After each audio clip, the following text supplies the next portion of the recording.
Olá, boa tarde a todos e nós estamos aqui com mais uma quinta-feira com o programa Forte por Ser Mulher. Estamos com convidada especial, a nossa secretária Rogéria Santos, que já está aqui no estúdio e daqui a pouquinho já está aqui para responder aos telespectadores as suas perguntas.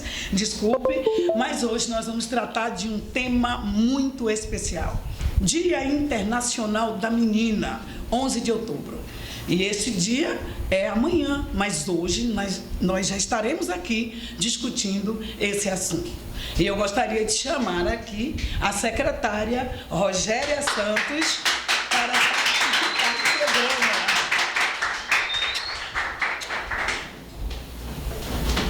A nossa amiga, que é secretária de política, está na Secretaria de Políticas para Mulheres, Infância e Juventude. E ela que tem toda a condição de hoje tratar aqui conosco sobre essa situação. Em todo o mundo, secretária, nós temos milhares de meninas vítimas de todo tipo de violência, discriminação.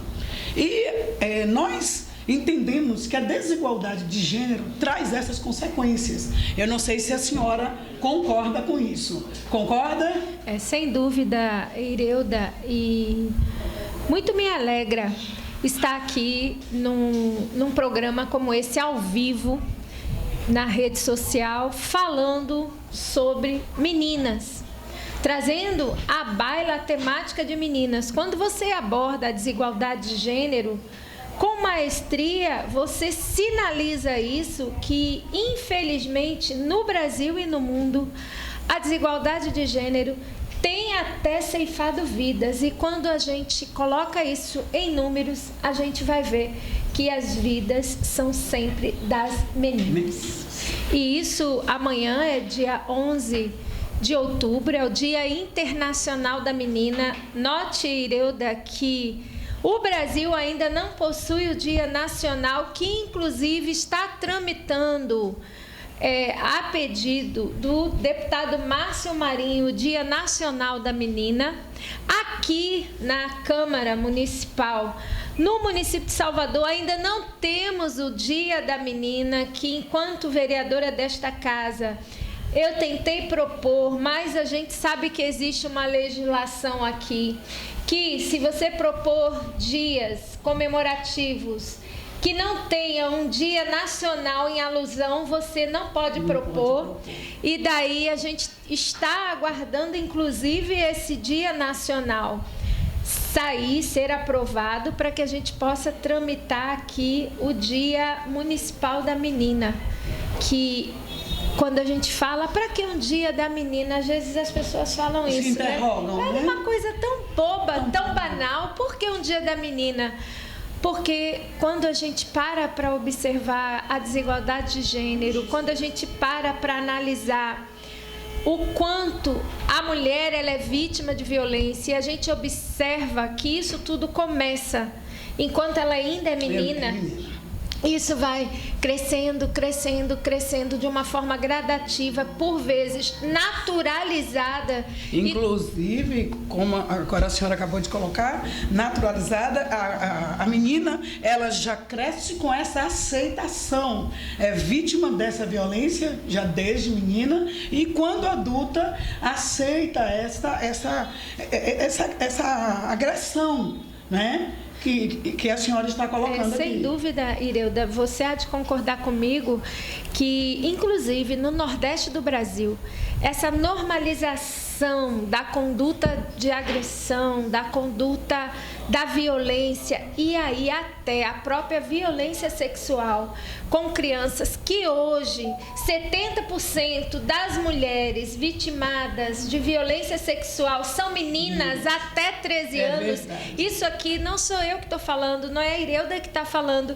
Isso são as estatísticas do último mapa de violência no Brasil. Então, quando você observa isso, e você vai ver o Nordeste com essa normalização dessas condutas, fica muito difícil para a menina crescer, e crescer galgando perspectivas diferentes. Até porque isso se torna um entrave, na maioria dos casos. Essas meninas traz o seu interior, né, preso a isso. Muitas famílias não sabem, só depois de muitos anos é que isso vem à tona. E temos ali mulheres vítimas desse mal que vem com uma dificuldade muito grande, inclusive de superação dentro dessa questão. Eu gostaria aqui também de falar que dentro desse contexto do Dia da Menina, amanhã, inclusive, eu estarei reunida com a Unicef, a Plan e a SPMJ. Nós estamos debruçados em cima do Plano Municipal de Políticas para as Meninas e nós estamos encerrando amanhã esse plano. Vamos fazer a nossa última reunião e vamos apresentar esse plano ao prefeito, a Semineto, para que, enfim, a cidade de Salvador possua um plano de políticas exclusiva para as meninas soteropolitanas, onde ali a gente vem trazendo uma série de tratativas específicas para as meninas. Aí o telespectador, o ouvinte deve se perguntar assim, mas e os meninos? Então, o que eu tenho a dizer referente a essa questão dos meninos, eu digo assim, se uma cidade, Ireuda, ela trata bem as suas mulheres e meninas, consequentemente, os meninos também serão muito bem tratados. Com certeza, até porque dentro dessa discussão aqui que nós estamos tendo, a mulher em si é uma base sustentável dentro da sociedade importantíssima. Então, se realmente há um tratado desde cedo, uma base para que essas meninas venham se tornar, não é, moças, mulheres e livre desse assédio, livre desses problemas que nós estamos tratando aqui, que é a violência contra a mulher, essa base vai ser estruturada e aí vai estar tudo em conjunto, meninos, meninas, vai estar tudo. Sem dúvida, até porque nós estamos numa cidade em que as mulheres são maiorias, né, Ireuda? As mulheres são maiorias na Bahia, as mulheres são maioria em Salvador, as mulheres são maiorias de eleitoras. Quer dizer, no Brasil nós somos uma grande maioria, então cuidar das nossas meninas é sem dúvida para nós um diferencial muito grande. E a nossa cidade, a cidade de Salvador, faz isso. Eu acho que tem um celular aqui ligado que está repetindo a matéria. Fecha. Mas vamos continuar o nosso trabalho. Coisas do ao vivo, simbora. Quem faz ao vivo faz bem, bora. Acho que tira esse aqui, eu acho que é ele. Então, vamos continuar. Esquece. E vamos continuar com a nossa fala. Foi, resolveu. Foi um celular que está repetindo o nosso programa. É isso. Então, Ireuda, uma cidade, como a gente já falou, que trata bem as suas mulheres e meninas, a tendência dessa cidade é crescer, é evoluir. E Salvador, na SPMJ, que é a Secretaria de Política para Mulheres, Infância e Juventude do município, a gente tem tido um olhar todo especial para as mulheres e, consequentemente, para as meninas também. E vale a gente aqui lembrar que, além do plano que já está sendo finalizado, que vai ser apresentado ao prefeito Assemineto, muitas meninas, inclusive apresentado amanhã, porém o prefeito não está na cidade, está numa missão internacional, e assim que ele chegar, a gente terá essa agenda com ele. A gente também, na diretoria de infância, juntamente com a diretoria de mulheres, a gente tem traçado muitas palestras e ações de conscientização das próprias meninas. Só para você ter um exemplo, nós temos uma ação em que a gente vai às escolas públicas e privadas que assim nos permitem, a gente leva a palestra e trabalha com as meninas um livro chamado Segredo Segredíssimo. Esse livro, ele trabalha a violência sexual, mas de uma forma, na linguagem da criança, para que a criança consiga identificar a violência. Porque a criança, ela tem uma dificuldade muito grande em reconhecer a violência e diferenciar a violência de carinho. A criança não sabe. Não sabe, é verdade. E nessa inocência dos nossos pequeninos e pequeninas, eles acabam sendo sempre as maiores vítimas, porque uma criança, ela não consegue identificar. E no Segredo Segredíssimo, a gente traz essa tratativa com um profissional habilitado, ou uma pedagoga, ou uma psicóloga, que trabalha isso com a criança. E é muito legal. No final do trabalho, a gente cria sempre a Liga de Proteção das Meninas naquela escola. Sim. E aí as meninas começam uma a proteger as outras, né? Mas assim, de uma forma muito descontraída. E aí elas começam se tornam mais amigas, se tornam mais cúmplices mesmo uma das outras, de se protegerem. E tem sido um trabalho muito bacana que a gente tem realizado. Um trabalho de formiguinha, mas que tem dado muito certo. Inclusive, secretária, eu gostaria aqui de lhe parabenizar. Nós temos que reconhecer o seu trabalho e o trabalho que tem dado retorno dentro da secretaria. Nós temos que reconhecer, temos que parabenizar, está de parabéns como gestora. É uma mulher admirável, tem a minha admiração e eu sei que é a admiração de todos que têm acompanhado o seu trabalho.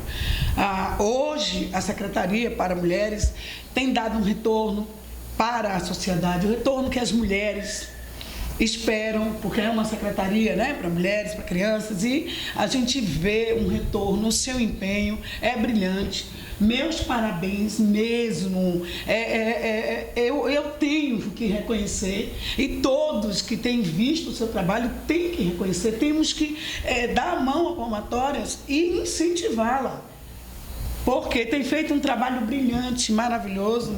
Olha aqui, a gente ouvindo agora aqui falar, amanhã tem uma reunião de finalização para um problema tão grave como é a nossa base, porque as meninas são a nossa base para a sociedade. E eu tenho certeza que o prefeito, ele tem tido um retorno com o seu trabalho e que quando tudo chegar nas mãos dele, ele vai não só sancionar, como aplaudir. Sem dúvida, Irilda.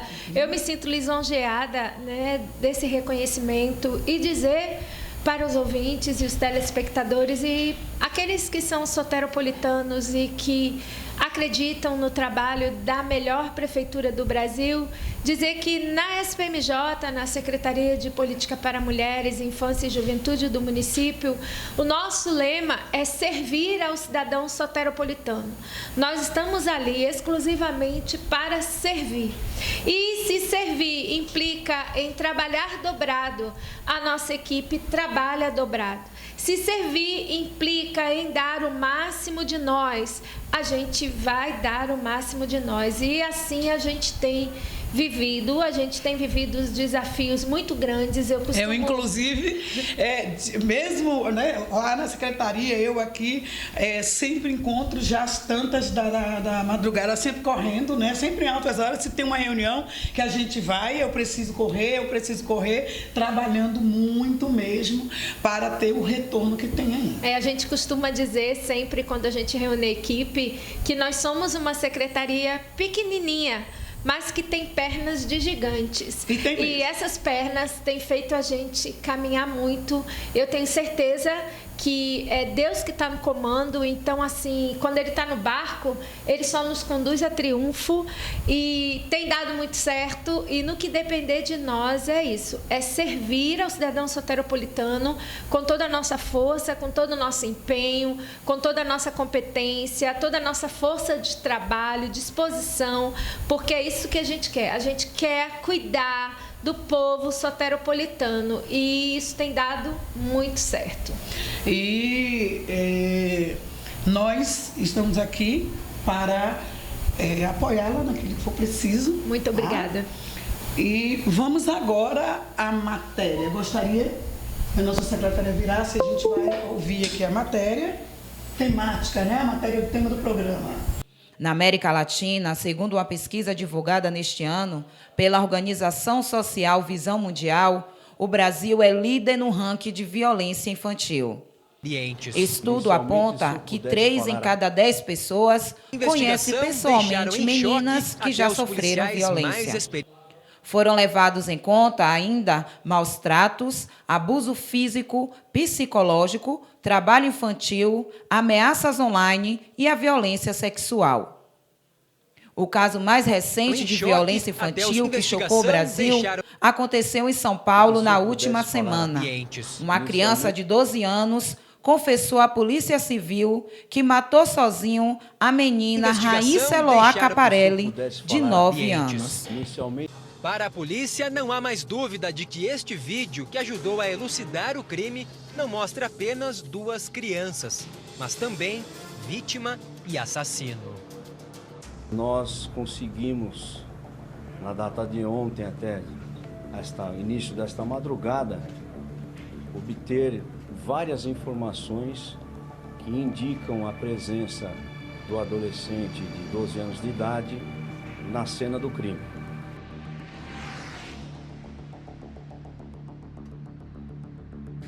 Mas, na presença da polícia, o adolescente entrou em contradição várias vezes. O menino diz que estava, então, indo na companhia de Raíssa quando foram abordados por um indivíduo de bicicleta. Começa aí uma nova contradição. Alega também que foram de ônibus no parque. Eles não foram, eles foram a pé. Este documento mostra como foi o depoimento do adolescente. Na presença da mãe, ele confessou ter matado Raíssa. Perguntado se praticou o ato sozinho, respondeu que sim, novamente balançando a cabeça. Perguntado qual seria a motivação do ato, não quis responder. O adolescente K contou aos investigadores que durante o evento, a parte de trás do céu, no último domingo, ele e Raíssa estavam na fila para pegar um pastel, quando teve a ideia de convidar a menina para ir brincar no Parque Anhanguera. E ela aceitou.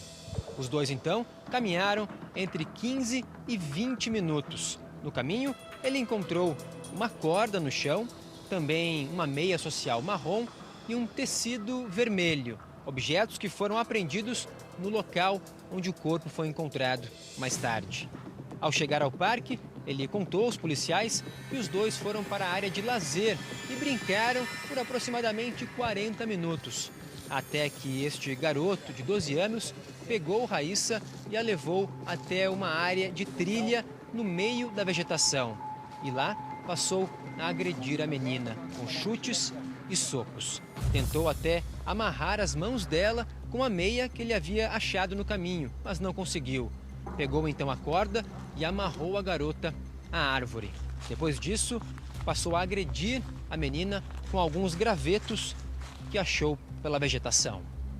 Inicialmente eles brincaram no Parque Anhanguera, começaram a brincar e num dado momento ele começou a agredir a menina. Agora veja, nós se conheciam, não estudavam na mesma escola, moravam na mesma rua. Na escola onde o garoto estuda, apenas o silêncio.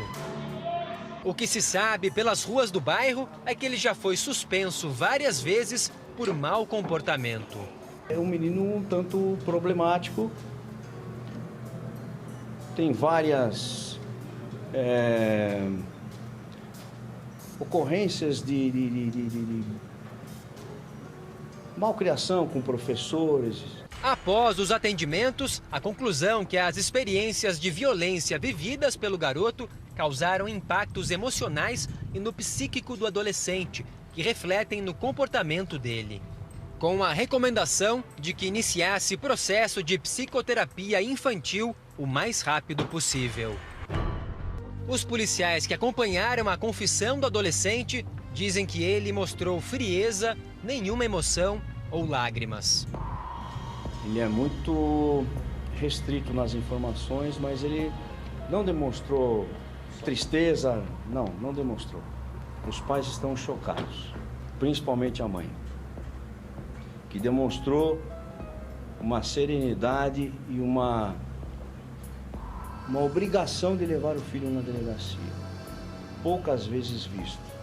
Nós temos aqui a Rose de Alto de Cabrito, que mandou uma pergunta, né, direcionada aqui para a senhora, falando o seguinte: vereadora, esse caso chocou o Brasil, qual seria a penalidade certa? E a advogada aqui quem tem, por isso que eu já fui dizendo, olha, especialmente para a secretária, porque ela é advogada e tem toda a capacidade para responder isso. Na verdade, esse caso, de fato, é um caso emblemático que chocou o Brasil, que é um caso de violência contra a menina cometida por um menino.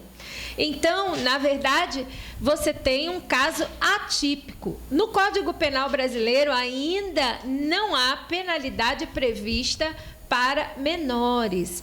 Note bem que, inclusive, isso é uma questão muito polêmica que tramita no Congresso Nacional, inclusive a questão da diminuição da maioridade penal exatamente por casos como esses. Neste caso, esse menino, ele vai ter que participar de medidas socioeducativas, ele vai para que aqui em Salvador nós temos um CASE, que é um centro que acolhe esses meninos que em casos de menor idade, eles são acolhidos e ali eles são tratados. Eles não são considerados criminosos, eles não são presos, eles são apreendidos para um sistema socioeducacional que vai, através da educação, ressocializar este menino e devolvê-lo para a sociedade. Não existe uma penalidade ainda cabível. Agora, secretária, isso aqui é uma questão minha que eu quero falar aqui com a senhora. A senhora vê que esse garoto, ele já vinha dando, né, indícios de um comportamento de violência, né, um comportamento agressivo.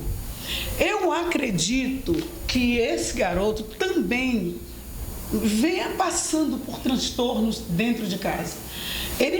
Isso não é um surto que aconteceu da noite para o dia, não é uma coisa que aconteceu da noite para o dia. Nós vimos ali o secretário falar que a criança já tinha tido 3 problemas com ele de violência em sala de aula.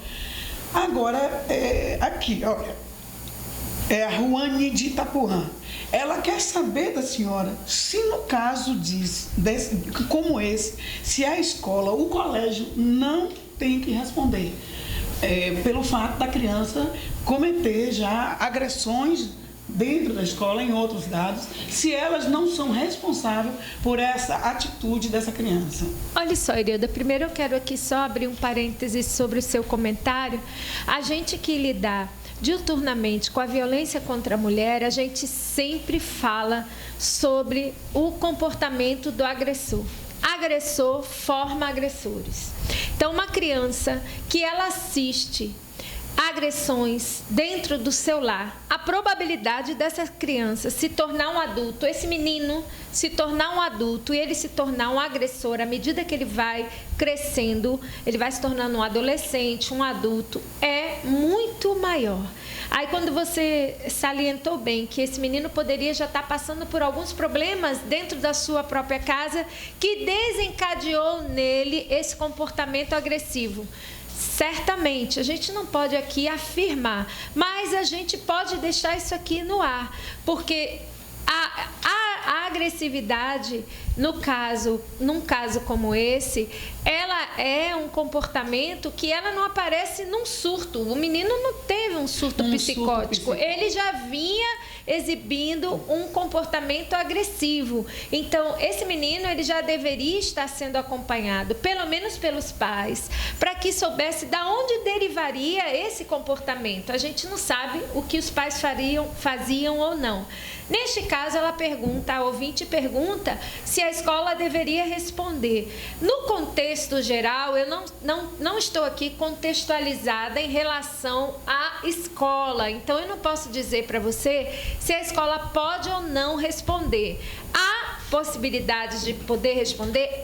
Mas a gente precisaria analisar o caso, observar em que contexto esse menino praticou as agressões dentro da escola, para a gente poder aqui, com exatidão, dizer se a escola pode ou não responder. Agora, secretária, no início da nossa conversa aqui, a senhora falou do projeto que está sendo criado, finalizado, em discussões, não é? Que vai ser finalizado justamente para as crianças, elas identificar as meninas, né? Essa violência sutil, que ela não sabe discernir realmente se aquilo ela está sendo vítima de abuso sexual. Inclusive, eu me lembrei de situações enquanto eu era criança, que eu só vim saber que aquilo ali era, uma ação de violência contra a mim e outras crianças que com certeza, e que essas pessoas já são até mortas, porque eu era bem criancinha. Eu me lembro que a minha mãe mandava comprar, né? Chamava de venda, mandava comprar, e ele nunca entregava aqui na mão, né, no balcão, entregava sempre aqui na região, né, dos seios, entregava, ia encostando. Então, ali eu não tinha noção, eu só vim ter noção depois que as discussões de violência, né, contra a menina veio entrar em discussão, é que realmente eu vim entender, mas naquela época ali ninguém entendia coisa alguma. Agora, é necessário também que o poder público, eles venham ter uma noção maior do que está acontecendo. Por exemplo, nós não temos dentro das escolas psicólogos. Temos? Não Ou eu estou desinformada? Nem assistente social, inclusive tramita no Congresso uma proposta dessa, e que me parece que não vai ser aprovada. Eu tenho, inclusive, secretária, projeto aprovado na Câmara com os vereadores, mas que precisa ser sancionado justamente para isso. Porque se essa criança, se a mãe, porque aqui entra um conjunto de coisas, né? Tem a mãe que precisava, e as mães que têm filho com esse comportamento, precisa ter uma atitude já, e a atitude não é de agredir essa criança, não é isso que vai modificar, e sim de levar essa criança para um tratamento, buscar realmente auxílio para que haja uma mudança, porque senão o sofrimento é muito maior. Você acha que uma mãe que teve um filho que tem uma atitude como essa com 12 anos, porque o filho dela não foi morto, a dor é menor do que a que teve a criança morta? Não é. Não é. Agora, secretária, nós também precisamos chamar a atenção das mães que, quando identificam, precisam não querer esconder e nem achar que porque aquele filho tem esse comportamento, que se ela for buscar auxílio, que isso vai piorar a situação. Eu me lembro de um caso que nós tínhamos dentro de casa com um sobrinho, tinha um comportamento, quando criança, agressivo, e que diziam o seguinte: olha, se levar a psicólogo, aí é que vai ficar pior, porque ele vai São entender. mitos, né? São mitos, e é preciso chamar a responsabilidade, mães. Não é só políticas públicas que transformam.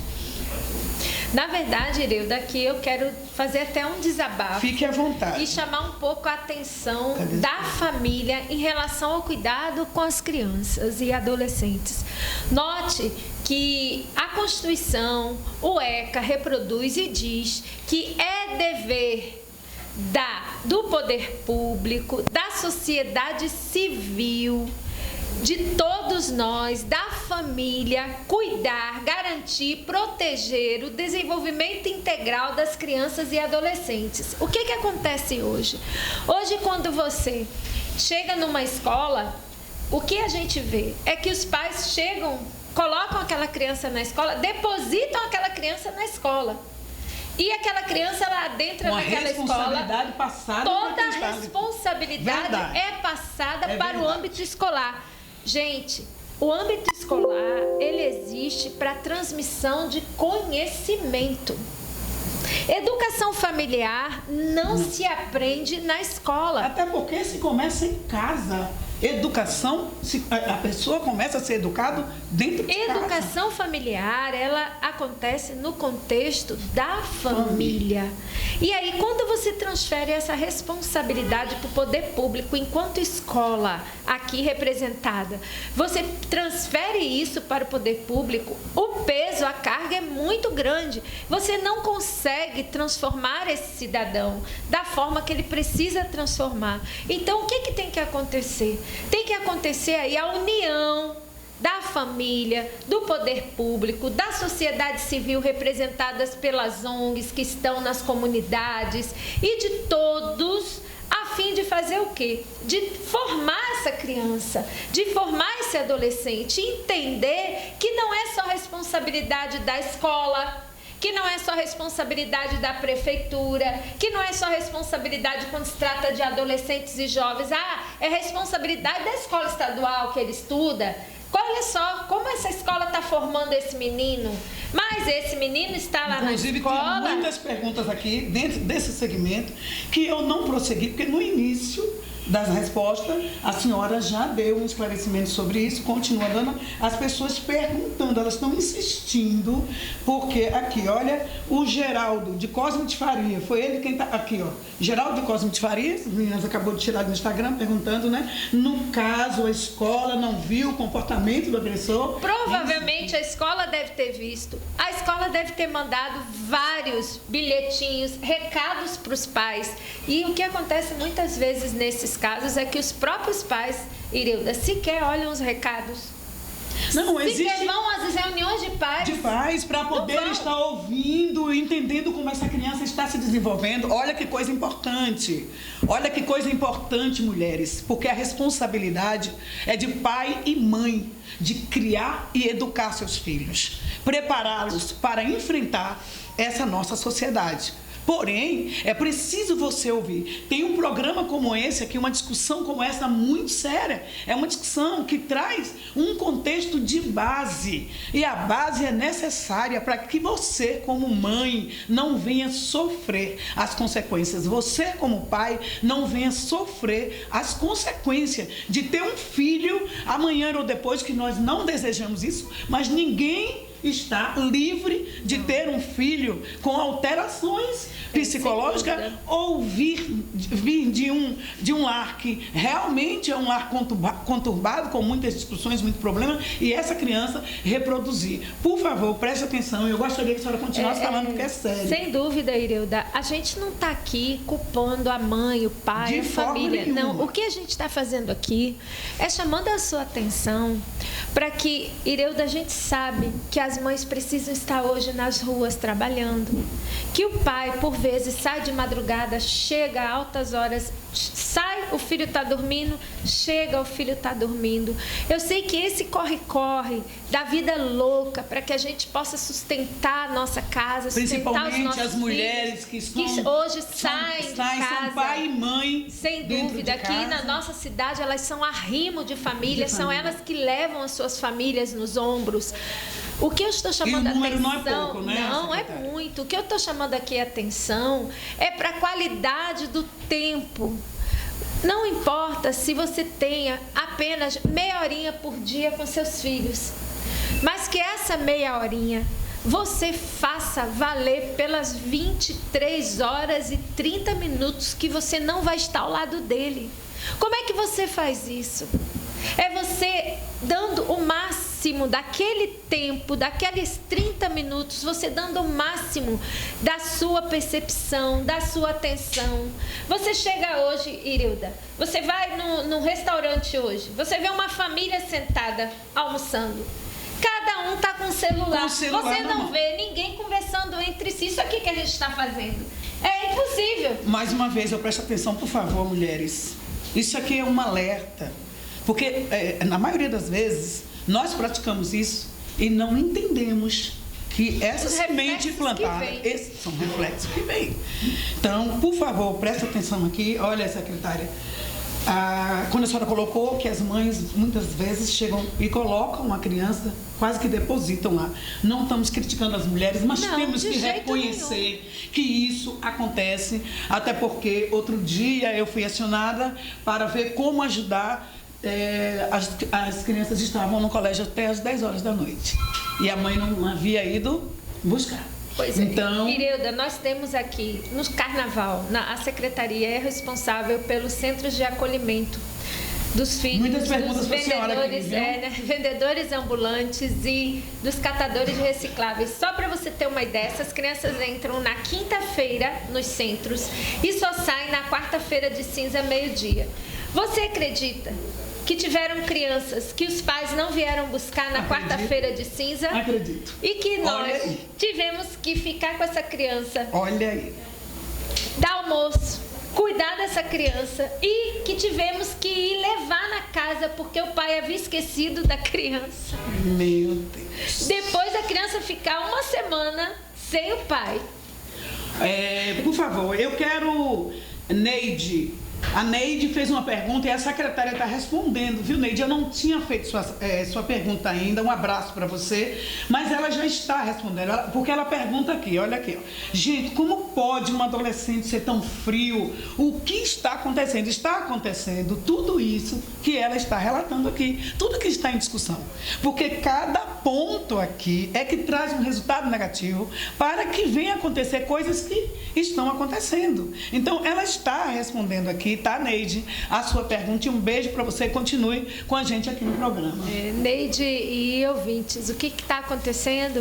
O que está acontecendo é um monte de coisas ao mesmo tempo e que, como a gente já falou aqui, as nossas mulheres, elas são obrigadas a deixarem as suas casas para irem trabalhar, porque são o arrimo das nossas famílias.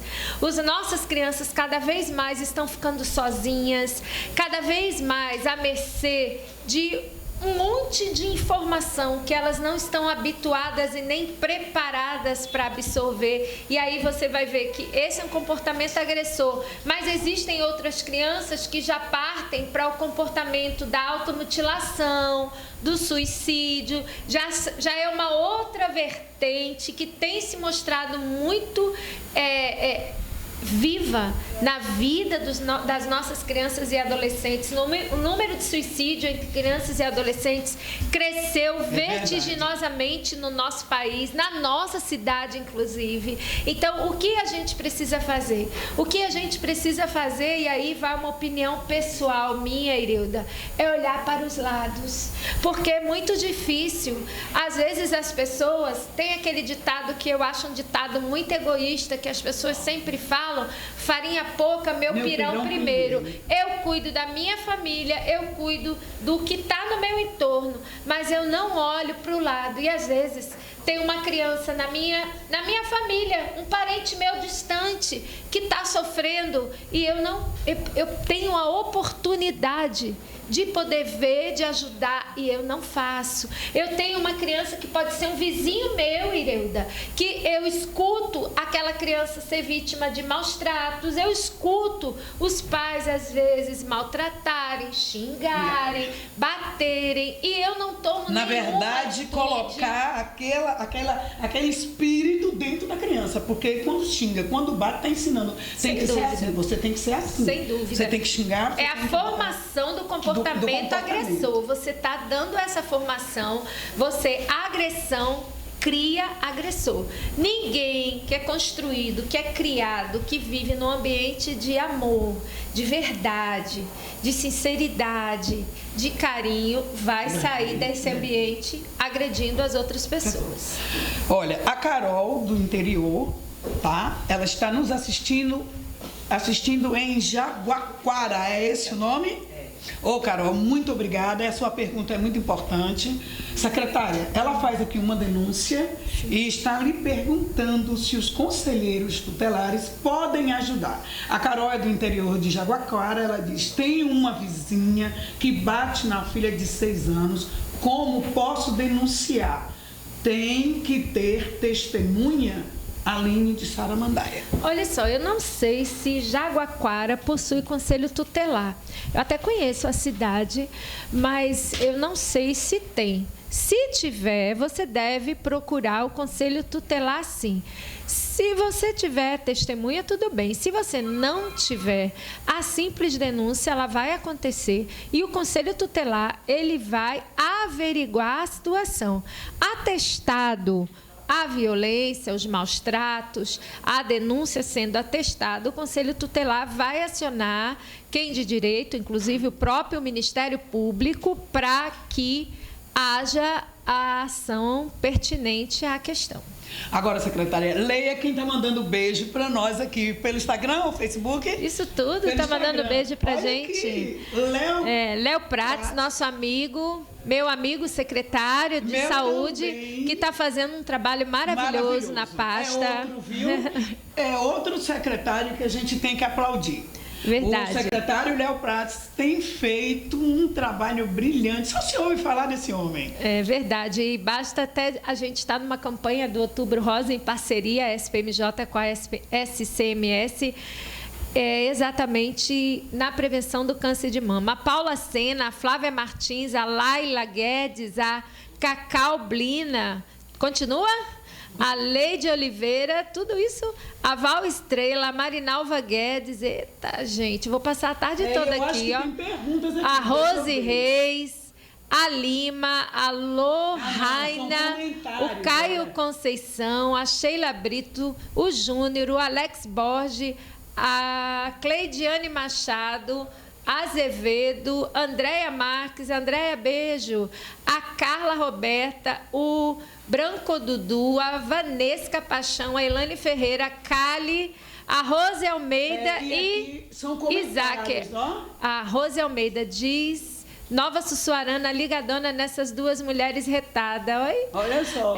O Isaac diz: Deus sejam contigo, hoje e sempre, Ireuda e Rogéria. Aqui obrigada, tem Isaac. Tem uma de Marinalva do Lobato. Olha o que ela diz: duas mulheres de fibra para defender as mulheres da nossa cidade. Parabéns, Negona. Aí, ó, contigo mesmo. Beijos, tá? Beijos. Muito obrigada.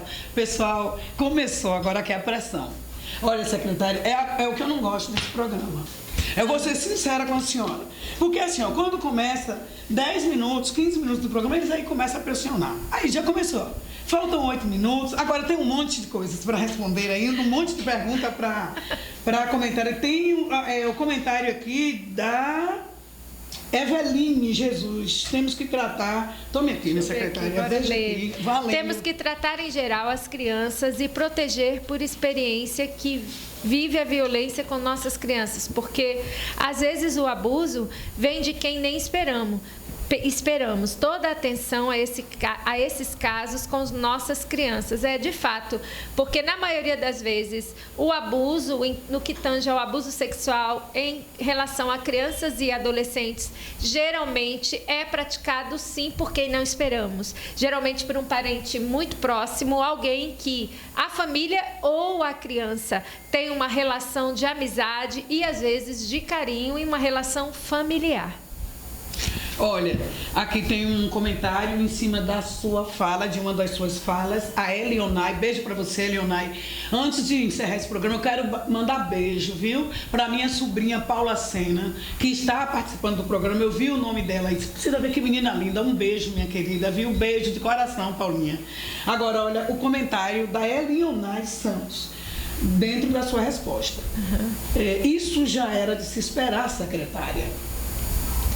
Esse pai foi responsabilizado.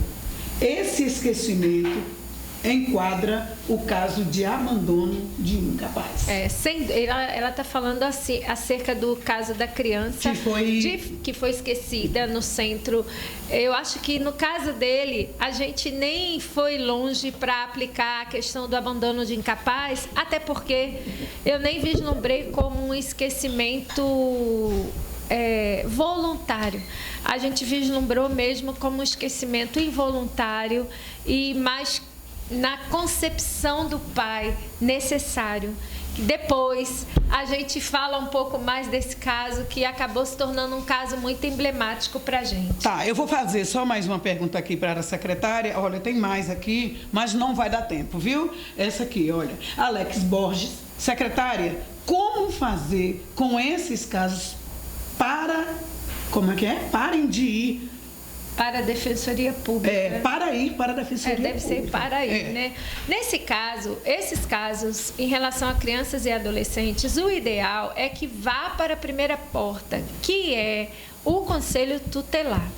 Assim, eu sempre falo muito do Conselho Tutelar, Irilda, porque para mim o Conselho Tutelar ele é o guardião das crianças e olha, adolescentes. Me permita cortar só um minutinho a sua fala. Parabéns pelo trabalho, pela organização. As eleições foi um sucesso, Parabéns, secretaria, mais uma vez, de parabéns. E a senhora também de parabéns. Foi um sucesso as eleições. Muito obrigada, Irilda. Foi um recorde. Foram 162 mil votos, 32 mil eleitores se dirigiram às urnas nesse domingo para escolher os conselhos tutelares da cidade de Salvador. Sucesso, parabéns. E eu quero dizer e deixar isso bem claro aqui, e frisar para os senhores e senhoras que nos escutam.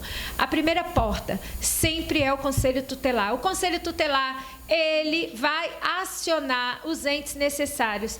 Primeiro de todos é o Ministério Público, que neste caso entra como o defensor das nossas crianças e adolescentes. É aquele que vai entrar com a ação. A Defensoria Pública também, ela entra, mas a primeira porta de todas deve ser sempre o Conselho Tutelar.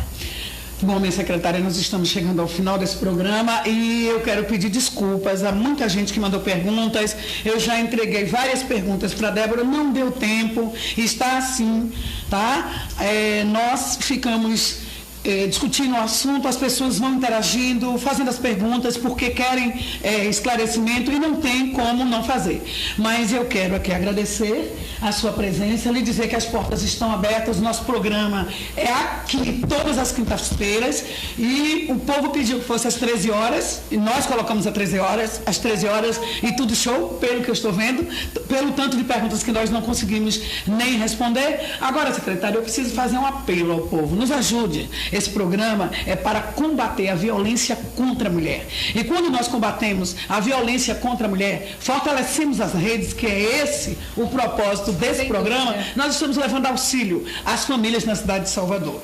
Agora, por favor, nos ajude, curta o meu programa, dê o seu like e assine o nosso canal. Irilda Silva, programa Forte por Ser Mulher. Facebook e Instagram, todo mundo já está aí linkado e já sabe. E se você quiser mais esclarecimento sobre o programa, respostas que a secretária deu, vai lá, assiste o programa. A semana passada, 68 pessoas que tinham assistido o programa tornaram a assistir. Isso é porque as respostas que elas precisavam pegar, né, e se inteirar.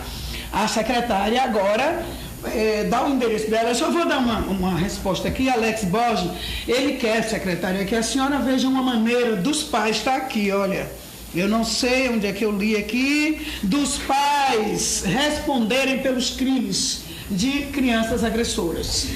Aí, meu filho, só através de lei federal, só através de lei federal, porque quem regulamenta direito penal é lei federal. Então, aí, esse seu questionamento, essa sua ideia, tem que partir para o Congresso Nacional. Não é mesmo, Irilda? É verdade. Agora, se começa a responsabilizar os pais os filhos, pelo crime de filhos ainda, adolescentes que não são, né, maiores, aí eu acho que ajudaria. Eu não sei, Irilda, porque são vários fatores que a gente precisa analisar e o próprio crime, ele não pode passar apenas se ela transcende da pessoa, do criminoso. Aí você vai ter que pegar um assassino adulto, culpar a esposa, culpar a mãe. Então não cabe. Aí é complicado. Isso aí cabe uma discussão. Então vamos fazer essa discussão. Muito estudo para que a gente possa essa discussão. Porque aí, por exemplo, eu acho, na minha opinião, que os pais não iam deixar as crianças no colégio, todo mundo ia se preocupar, deixar de qualquer maneira, e havia uma preocupação melhor, viu, secretária? Me desculpe. Pessoal, queremos 2 horas de programa. Roseane da Luz.